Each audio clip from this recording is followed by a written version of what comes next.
Kahit toyo lang, pwede mo na maging ulam. Oh. Hoy!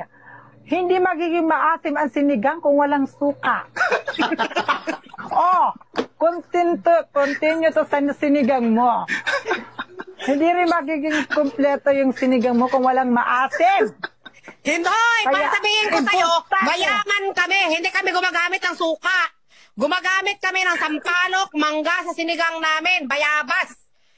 Oh my God, ang chips-chips nyo naman. Mga organic na may mga ano, maganda ang silver is 1 + 1 additional 1. 3 in 1 + 1. Happy kaarawan. Hoy! Ano yun, mga organic? Ew! My God, are you getting to my nest and shoulder, knees and toes? Wait. Aray ko. Ito na lang pala. Andiyan ka pa! Last na to. Last na question pala. Ito na ang pagtalunan natin.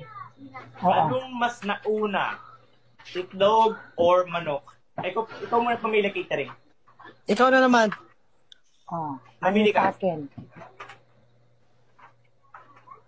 Manok. Oh, Oh, nice. so ikaw, itlog. Putang ina. Akin itlog. Okay. Bakit?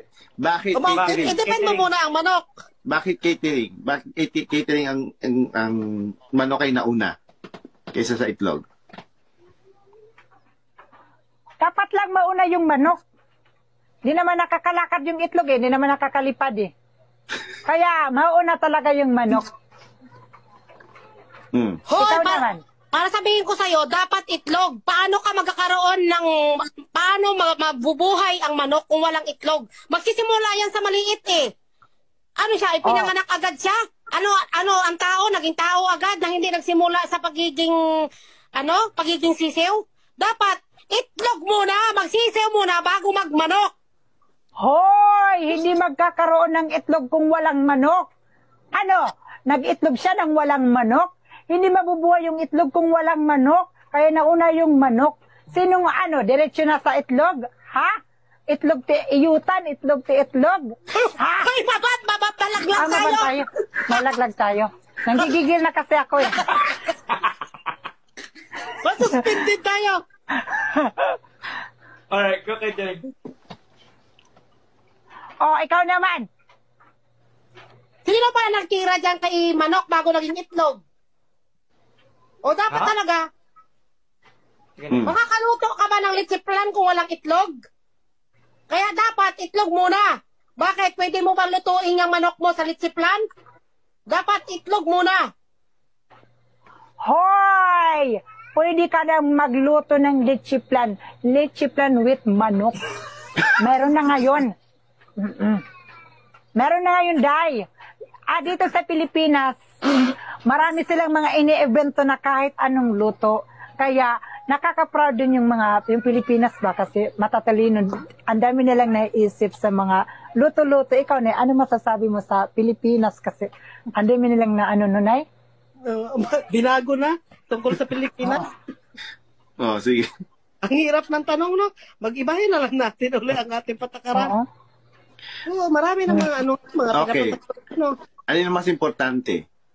Ito, tubig o pagkain? Sinong pipili? Sinay naman kasi namili niya si catering. Oh, catering. Hindi, sinay na. Mami Bear. Ako Ano yung mas tubig. importante? Tubig. Ito, sa catering ang pagkain. Okay, bakit Wala akong importante? magagawa. Okay. Wala akong magagawa. Sige. Okay. Bakit importante ang tubig? Nice. Ikaw muna, Mama Bear. Ha? Ikaw muna. Kasi kahit wala kang pagkain, basta may tubig kang naiinom, mabubuhay ka na. Katuyo yung lalamunan mo, mag-inom ka ng tubig, okay lang. O ikaw? Ikaw. Ay, Day, nakakahiya ka puro tubig lang yung laman yung tiyan mo. Paano Day pag binalsamar ka, Day, pag binusbusan yung tiyan mo?